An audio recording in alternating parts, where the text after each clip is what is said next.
Hello friends, आप सभी को मेरा नमस्कार। और गर्मी में क्या हाल है आप सभी के? घर पे ही हैं आप सभी या इधर उधर घूमना हो रहा है? कोरोना की समस्या से जूझा जा रहा है, ठीक है। खैर, हम अपनी क्लास स्टार्ट करते हैं। देखिए, हिंदी में जो हमें पढ़ना था या जो हम पढ़ रहे थे वो थी हमारी हल संधि या व्यंजन संधि, ठीक है। उसके बारे में थोड़ी जानकारी हुई थी और कुछ नियम हमारे रह गए थे जो मुख्य थे। तो आज हम बात करते हैं हल संधि तथा उनके उसके मुख्य नियम। अब देखिए, संधि बहुत अच्छी कब होती है? जब हमें उसके नियम बहुत अच्छे से पता हो कि अब क्या स्थिति होगी या क्या कंडीशन अब लागू होगी। तो आप जब हिंदी में संधि पढ़ेंगे, संधि अक्सर क्या होता है कि कुछ संधि सही बता देते हैं लेकिन उसका विच्छेद गलत हो जाता है, विच्छेद सही होता है तो संधि का नाम गलत बताते हैं। ऐसी कंडीशन मत लाइएगा। हिंदी आपकी लिमिटेड है, इसको अपने अपने ही हाथ में रखिएगा, ठीक है। तो हल संधि या व्यंजन संधि ने बनाया था क्योंकि हलंत वाली संधि है ये, तो हल संधि भी कहा जाता है। और व्यंजन संधि, व्यंजन का शुद्ध रूप ही हलंत वाला होता है। तो इसके मुख्य नियम हम पढ़ते थे कि शुरुआत जो हमने की थी वो व्यंजन संधि, ये हमने आपको बता दिया था।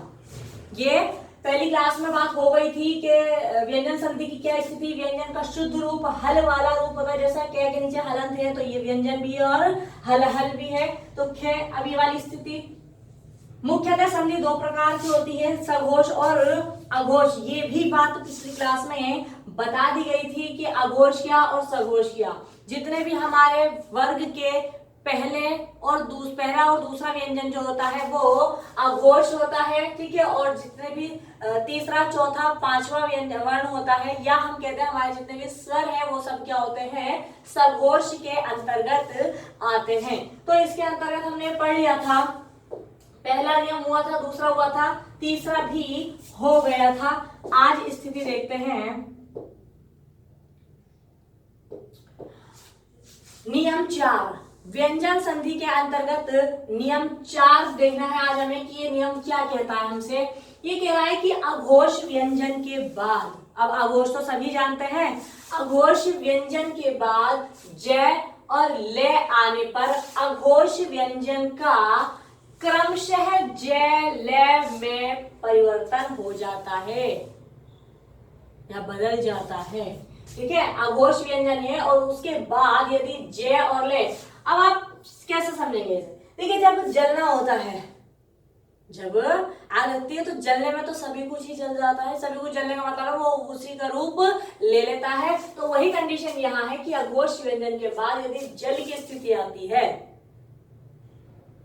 जल का मतलब पानी से भी होता है, आप समझ सकते हैं। मतलब ट्रिक से याद कीजिए क्योंकि इतने सारे नियम है, उसमें हम सोच में पड़ जाते हैं कि अब इसे कैसे याद रखेंगे, क्या स्थिति रहेगी, कितना याद रखेंगे। तो थोड़ा ट्रिक बना लिया कीजिए जो हमें आगे तक याद रहे।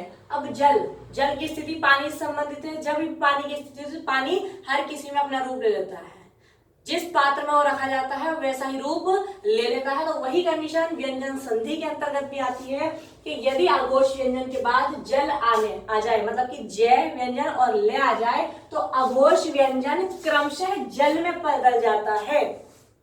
इसे एग्जांपल से समझते हैं। देखिए,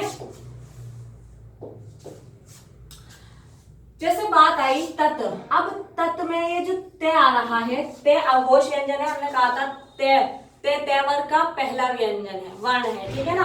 तो तत् और लीन, तत् के बाद ले आ जाए या जे आ जाए तो ये जय या ले में ही परिवर्तित हो जाता है, बदल जाता है। तो तत् घन लीन हो जाएगा तल्लीन। देखिए यहाँ पे ले आधा क्यों? क्योंकि यहाँ पर ते आधा है। हमें बहुत ज्यादा बड़ा फर्क नहीं करना होता, हमें शब्द मिल जाए, हमें शब्द के सही अर्थ करके उसका विच्छेद करना होता है। बस संधि में ये फार्मूला अपनाना पड़ता है। तत्लीन ते आधा है तो अब हमने कहा था ना जय आ जाए या ले आ जाए तो ये जय और ले में ही परिवर्तित हो जाता है, लेकिन आधा रूप ले लेता है। ते यहाँ आधा है तो जब ले में परिवर्तित होगा, ठीक है ना, तो ले की कंडीशन यहाँ पर आधी रहेगी और लीन ऐसे का ऐसे ही रहेगा। बहुत ज्यादा बड़ा फर्क नहीं होता है इसमें। तो तत् घन लीन तल्लीन। दूसरी बात हम करें, देखिए उत और ज्वल, ठीक है। तो जे आया है, अब क्या है, जे आधा है, यहाँ पर कोई चेंजिंग नहीं होती है, सिर्फ इनमें फर्क करना है। अब जैसे उज्ज्वल है तो ते आधा है, तो इसके बदले में जे आधा लगेगा। हमने कहा था ना जे और ले में परिवर्तन हो जाता है घोष का, तो जे आधा, और यहाँ ज्वल ऐसे लिखा हुआ है तो ये ज्वल ऐसे ही लिखा रहेगा, तो बन जाएगा उद्घन ज्वल उज्ज्वल। उज्ज्वल में बहुत गलती हो जाती है, शुद्ध अशुद्ध वर्तनी में बहुत पूछा जाता है, बहुत से सोचते हैं उज्ज्वल ऐसे होगा, जबकि ये गलत है। उज्ज्वल में दोनों ही जे आधे होते हैं। ज्वाला हम क्या लिखते हैं, ये ज्वाला भड़क रही है मतलब ज्वाला लिखते हैं या फिर ज्वाला लिखते हैं, आधा जे वाली कंडीशन लिखते हैं ना, ये वाली स्थिति लिखते हैं, तो ज्वल की स्थिति भी वही रहती है। उत इसमें लगा है, ते आधा है तो ये जे आधा होगा, ठीक है, और ज्वल की स्थिति तो ये ज्वल की स्थिति ये वाली आ जाएगी, ठीक है। तो ये सब गलत, यहाँ पर स्थिति उज्ज्वल ये सही है। शुद्ध अशुद्ध वर्तनी में बहुत ज्यादा ये पूछा जाता है। अगला नियम देखते हैं, जल की कंडीशन समझ में आई, जहां पर अघोष के बाद जे और ले आएगा वो अघोष जो है वो जे और ले में ही परिवर्तित हो जाएगा। नियम 5 क्या कहता है कि अघोष के बाद अघोष होने पर, अघोष के बाद अघोष व्यंजन होने पर कोई परिवर्तन नहीं होता। तो कोई परिवर्तन होगा ही क्यों, जब कुछ ऐसी चेंजिंग नहीं आई, अघोष के बाद अघोष आ रहा है तो क्या चेंजिंग करेंगे आप, कोई परिवर्तन नहीं होगा ना, कोई विकार नहीं होगा। देखिए अघोष के बाद अघोष कैसे, अघोष की स्थिति, अघोष का कोड 12 यानी क्या, किसी भी वर्ग का पहला और दूसरा व्यंजन। अब देखिए यहाँ पर तो शुद्ध लिखा हुआ है, शुद्ध में ते आधा है यानी कि ते वर्ग का ये पहला वर्ण है। अब यहाँ स्थिति देखें पी, पे आया है तो पे भी पे वर्ग का पहला वर्ण है, तो अघोष के बाद जब अघोष आता है तो वहां कोई परिवर्तन नहीं होता, बस जैसी स्थिति है उसको वैसे ही लिख देते हैं। शुद्ध लिखा है, शुद्ध का मतलब होता है भूख और पिपासा का मतलब प्यास, तो शुद्ध पिपासा का मतलब होता है भूख प्यास, समझे, शुद्ध पिपासा। देखिए ते आधा है और पिपासा वैसे लिखना है, तो ये देखिए ते आधा हो गया यहाँ पर और पिपासा हमने ऐसे लिख दिया तो बन गया शुद्ध पिपासा। अघोष के बाद अब आप इसको विच्छेद कैसे करेंगे, तो ध्यान रखिएगा शुद्ध पिपासा को हम कैसे तोड़ेंगे कि शुद्ध और पिपासा, अघोष के बाद हमें अघोष करना होगा। शुद्ध पिपासा भूख प्यास, शुद्ध पिपासा का अर्थ क्या होता है, भूख प्यास, ठीक है, भूखा प्यासा। शुद्ध पिपासा की स्थिति ऐसे ही बात आती है। देखिए सत, सत में ते अघोष व्यंजन है सभी जानते हैं, लेकिन कै भी तो के वर्ग का पहला ही व्यंजन आ गया, तो अघोष के बाद अघोष आने पर कोई परिवर्तन नहीं होता है, तो सत्कार, यहाँ पर ते आधा और कार पूरा, तो इसको ऐसे लिख देंगे, देखिए सत्कार, ते आधा और कार पूरा, सत्कार।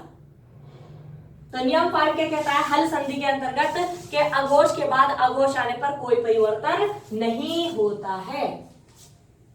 अगला नियम देखते हैं कि प्रथम शब्द के अंत में, प्रथम शब्द के अंत में आने वाला अघोष व्यंजन, ज्यादातर क्या आएगा अघोष व्यंजन के अंतर्गत, ये ते आता है, ठीक है। तो प्रथम शब्द के अंत में आने वाला अघोष व्यंजन बाद में आए हुए, बाद में जो आता है, क्या आता है, अघोष व्यंजन, तो वो उसी अघोष व्यंजन में बदल जाता है, अघोष व्यंजन में बदल जाता है।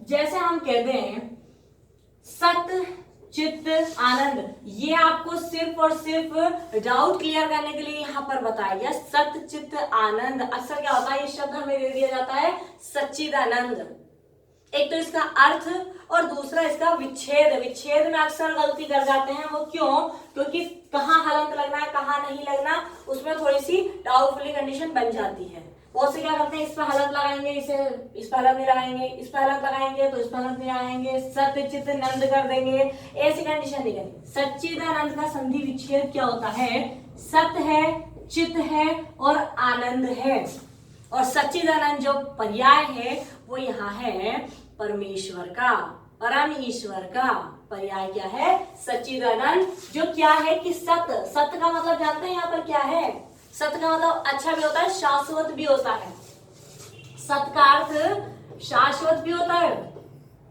और शाश्वत का मतलब होता है हमेशा रहने वाला।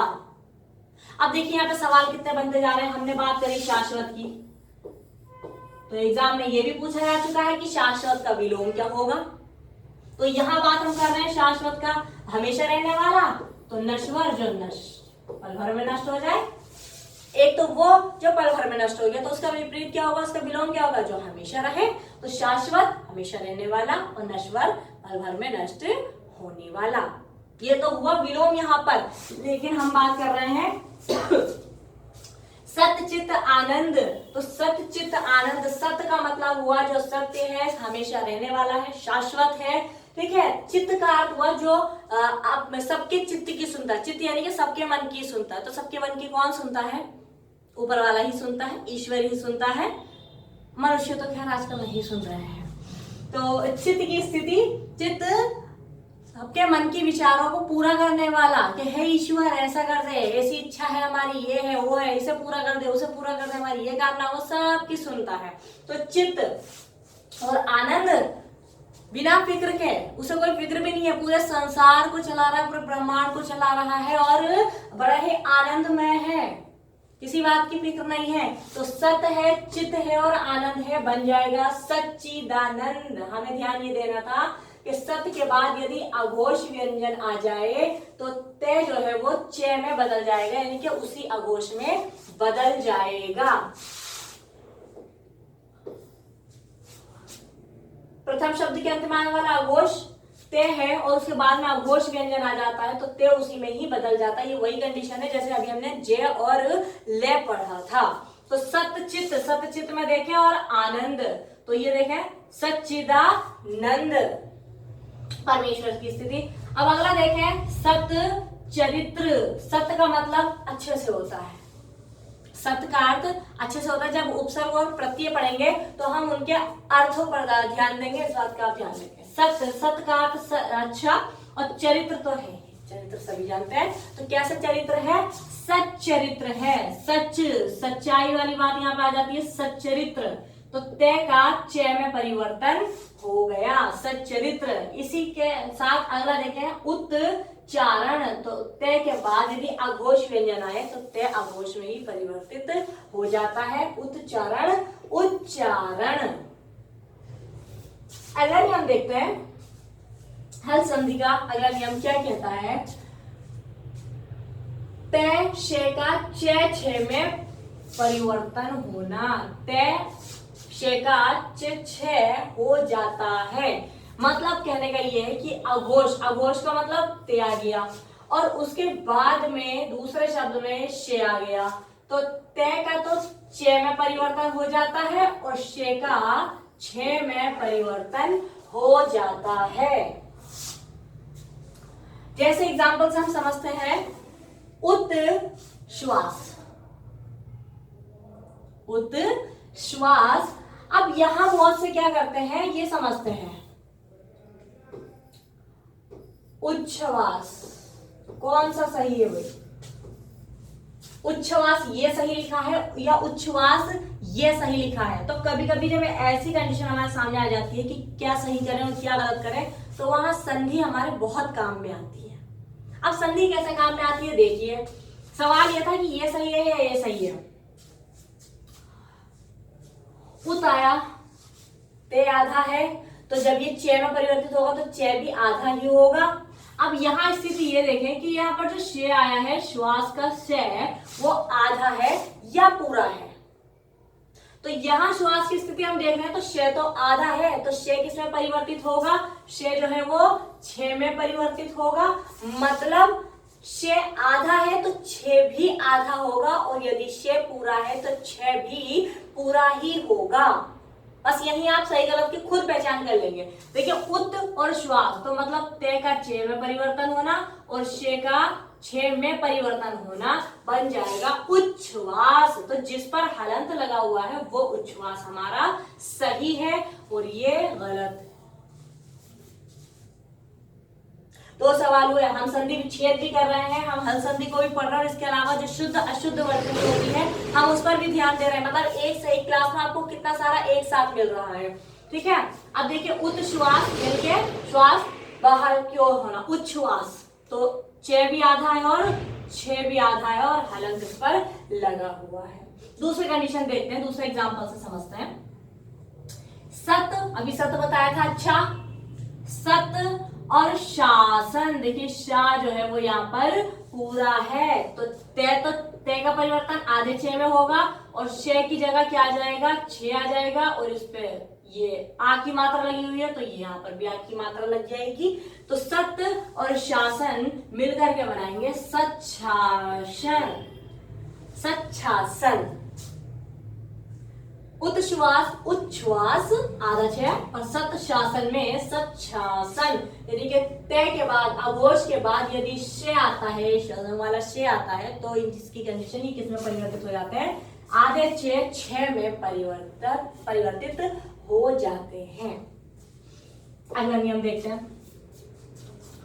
अगला नियम कहता है, नियम 8 के स्वरति शब्द, क्या कह रहे हैं, स्वरति शब्द, स्वर वाले शब्दों की बात आ रही है। स्वरति शब्द कहते हैं क्या, स्वर के बाद छे आने पर। अभी तो व्यंजन की बात आई थी, पहले में देखें, ये तो व्यंजन की बात आ रही थी ना, व्यंजन के बाद यदि छे आ जाए तो, लेकिन यहाँ कंडीशन आ रही है कि स्वरति यानी स्वर के बाद छे आने पर भी चे छे हो जाता है।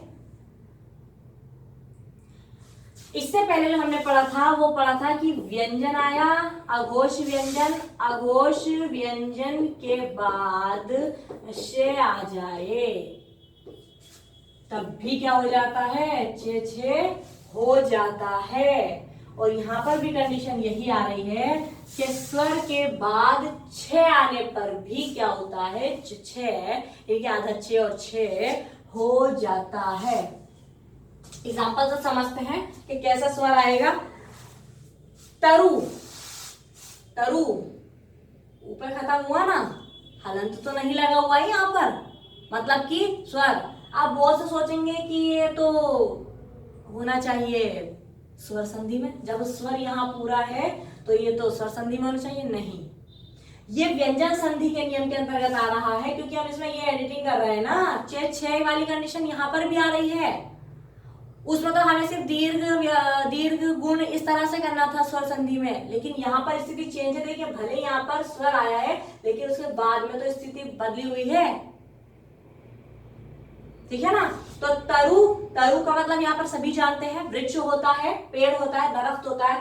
तरु और छाया, तो तरु स्वरति या स्वर के बाद छे आने पर छे में परिवर्तन हो जाता है, तो तरु छाया में ये चे बीच में आ जाता है और छाया ऐसे लिखा है, तरु इधर छाया इधर। तो स्वरति के शब्द के बाद या स्वर के बाद छे आने पर बीच में चे आ जाता है, तरु छाया।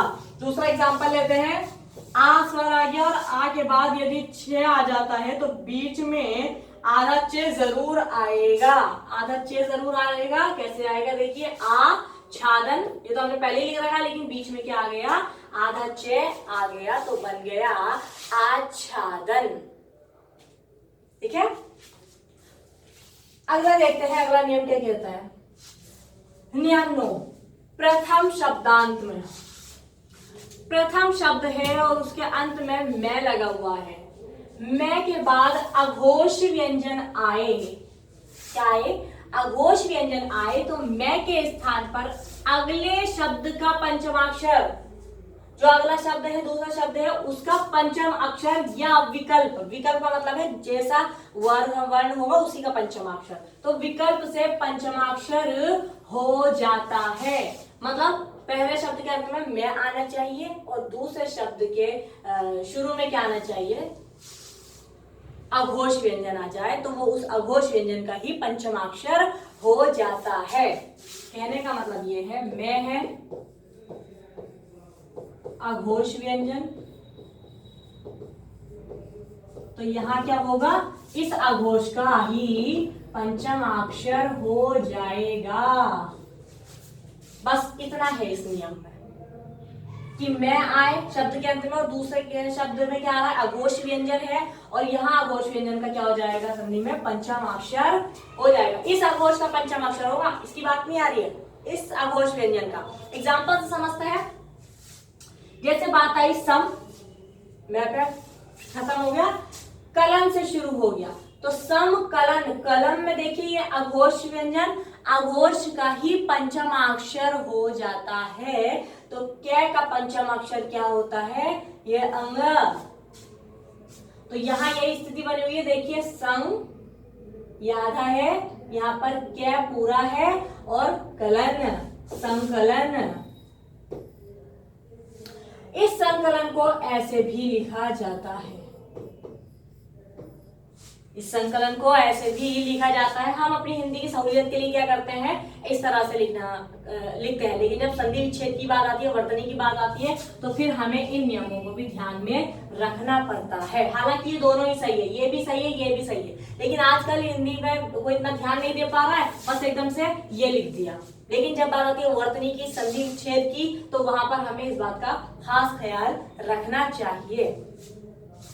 ठीक, समकलन। अगला देखते हैं समचय। सम मैं के बाद अघोष आया है, तो इस अघोष का पंचमाक्षर क्या होगा? वही यही तो कंडीशन बनती है, चे छे जे जे ओ। ठीक है, तो ये यहाँ पर मैं आधा है, तो इसके बदले में ये न आया आधा, और ये बना चय, संचय। संचय करना, बचाना, संचित करना। ठीक है ना। अगला दे रखा है संपूर्ण। देखिए मैं आया है और पे, पे अघोष व्यंजन है, अघोष व्यंजन का ही पंचमाक्षर क्या होता है? पे, पे, बे, भे, मैं। तो यहां पर कंडीशन ये बनेगी संपूर्ण। अब हम क्या करते हैं, संपूर्ण को इस तरह से भी लिख देते हैं।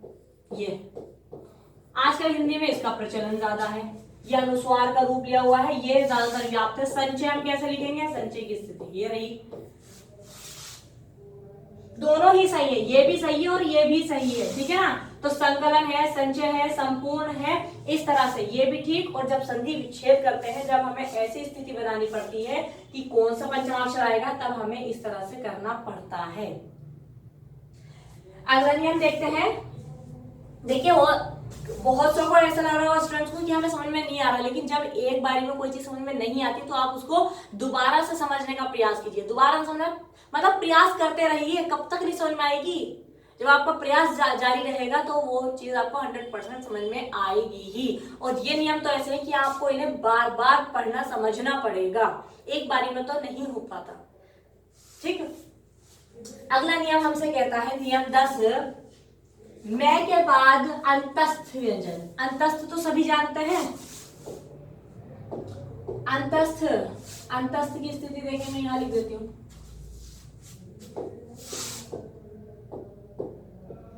अंतस्थ थे हमारे ये, रे, ले, वे। और ऊष्म व्यंजन थे हमारे शे, शे, से, है। यही तो पढ़ा था वर्णमाला में।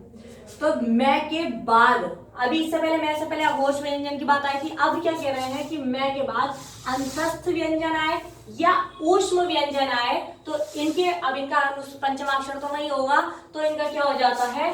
अनुस्वार ही होता है। अनुस्वार आपने पढ़ा होगा हिंदी में, ये वाली कंडीशन कह रहे हैं। अब एग्जाम्पल से समझते हैं। तो अंतस्थ व्यंजन ये रहे और ऊष्म व्यंजन शेष से है। सम और सार, तो देखिए मैं के बाद यदि ये ऊष्म व्यंजन का से आया है, शेष से है, अभी लिखे थे मैंने यहाँ पर, ये देखिए शे, से और है, यदि इनमें से कुछ भी आता है तो देखिए सम और सार, तो क्या बन जाएगा? अब इसका पंचमाक्षर तो कुछ है ही नहीं, तो ज्यादा सरदर्दी भी नहीं लेनी, आपको बढ़ानी नहीं है कि हाँ आप सोचें कि अब इसमें क्या करेंगे, नहीं, हमारे पास अनुस्वार है, सुविधाएं सारी उपलब्ध है। तो हम क्या करेंगे, अंतस्थ व्यंजन आए या ऊष्म व्यंजन आए, उसका सीधा सीधा अनुस्वार कर देंगे बस। सम और सार तो बन गया संसार। सम लग्न, ले किसमें आता है? अंतस्थ व्यंजन में। ये रे ले आया ना, तो सम लग्न, तो अंतस्थ व्यंजन का कोई पंचमाक्षर नहीं है, ऊष्म व्यंजन का कोई पंचमाक्षर नहीं है, तो उसके लिए हमने सारी सुविधाएं हमारी ये ले लिया अनुस्वार। सबसे बढ़िया है अनुस्वार लगाइएगा, कोई टेंशन नहीं। तो सम लग्न, संलग्न, सम हार, संहार। संहार का मतलब होता है नाश करना। नष्ट कर देना। संसार का अर्थ आप जानते हैं, संलग्न का मतलब होता है लगा हुआ, लग्न यानी कि जुड़ा हुआ, लगा हुआ, ठीक है। संहार का मतलब नाश कर देना। तो दो नियम हो गए यहाँ पर। यदि मैं के बाद, अब बहुत छोटे ट्रिक भी बना सकते हैं, आपको ये सब नहीं समझना, ठीक है, मत समझिए, कोई दिक्कत नहीं है। मैं के बाद ऐसे डायग्राम बना लिया कीजिए, मैं के बाद अघोष व्यंजन आ जाए, मैं के बाद अघोष व्यंजन आ जाए तो इसी का पंचमाक्षर हो जाता है। बस आप जैसे नोट कर रहे हैं और समझदार जो अपने इनसे समझ सकते हैं वो क्या करेंगे भाई, इतना मैं के बाद अघोष व्यंजन आया तो इस क्या होगा कि इस अघोष व्यंजन का पंचमाक्षर हो जाता है। अब दूसरी बात, मैं के बाद यदि या तो अंतस्थ आ जाए या ऊष्म आ जाए तो वहां कंडीशन लागू होगी अनुस्वार की। ये बस, ठीक है। मैं के बाद अघोष व्यंजन आए तो अघोष का पंचमाक्षर हो जाता है। मैं के बाद यदि अंतस्थ या ऊष्म व्यंजन आ जाए तो क्या होता है, मैं का अनुस्वार में परिवर्तन हो जाता है। अगला नियम क्या कह रहा है, व्यंजन के बाद स्वर होने पर वह स्वर, व्यंजन के बाद स्वर होने पर वह स्वर पूर्ववर्ती व्यंजन की मात्रा में बदल जाता है। तो सर स्वर से संबंधित बात आई है। अब बहुत से सोचेंगे कि स्वर आ रहा है तो स्वर संधि क्यों नहीं हो रही है। अब जरूरी नहीं है, थोड़ा सा ध्यान देना पड़ता है, सारी तरफ ध्यान देना, चारों ओर ध्यान देकर के फिर सवाल का जवाब दिया कीजिए, ठीक है। तो व्यंजन के बाद, व्यंजन के बाद की बात आ रही है क्योंकि हमने कहा था शुरू में अगर व्यंजन है तो वो साइड सी बात है, वो व्यंजन संधि ही कहलाएगी। तो व्यंजन के बाद स्वर होने पर वह स्वर, जो स्वर आया, ये आया है, पूर्ववर्ती व्यंजन की मात्रा में बदल जाता है। इसको एग्जांपल से समझते हैं, जैसे हुआ निर, व्यंजन आ गया, इसके बाद स्वर आया है, कौन सा स्वर आया है, छोटा ऊ। तो ये जो ऊ है इस व्यंजन की मात्रा में परिवर्तित हो जाता है, ठीक है। निरुद्यम, अब ये बन जाएगा निर, रे, रे पे जब स्वर लग गया तो रे की कंडीशन बनेगी ये, कौन सा वाला रू, ये छोटे ऊ की मात्रा, निरुद्यम। अब निरुद्यम का मतलब क्या होता है, उद्यम मतलब कि रोजगार, उद्योग से जुड़ा हुआ ये, ठीक है। और निर का मतलब होता है बिना, निर उपसर्ग है, निर का मतलब होता है बिना, तो बिना रोजगार के कौन हो जाएगा, निरुद्यम का मतलब हो जाएगा बेरोजगार। अगला देखें, अन्न और आचार, तो ये जो स्वर है ये व्यंजन की मात्रा हो जाएगा, अन्न, आचार हो जाएगा अनाचार, ठीक है। अगर नियम समझ में नहीं आ रहे हैं तो इन नियम को आप दोबारा देखिए, दोबारा पढ़िए, दोबारा समझिए, अपना प्रयास जारी रखिए समझने का। संधि का संधि में कमाल तभी होता है, संधि तभी अच्छी होती है जब हम इन नियमों को फॉलो करते हैं, जब ये नियम हमें अच्छे से कड़ाई से याद होंगे, ठीक है ना। तो मिलते हैं, अभी ये क्लास यही समाप्त करते हैं, संधि की, व्यंजन संधि की। ज्यादा इसमें नियम नहीं है, आज ये सारे नियम कंप्लीट हो गए हैं लगभग। अगर कुछ होगा तो हम नेक्स्ट वीडियो में उसको डाल देंगे, ठीक है। तो मिलते हैं फिर आपसे कल नई क्लास के साथ, नई संधि के साथ। आप सभी अपना ख्याल रखें, धन्यवाद।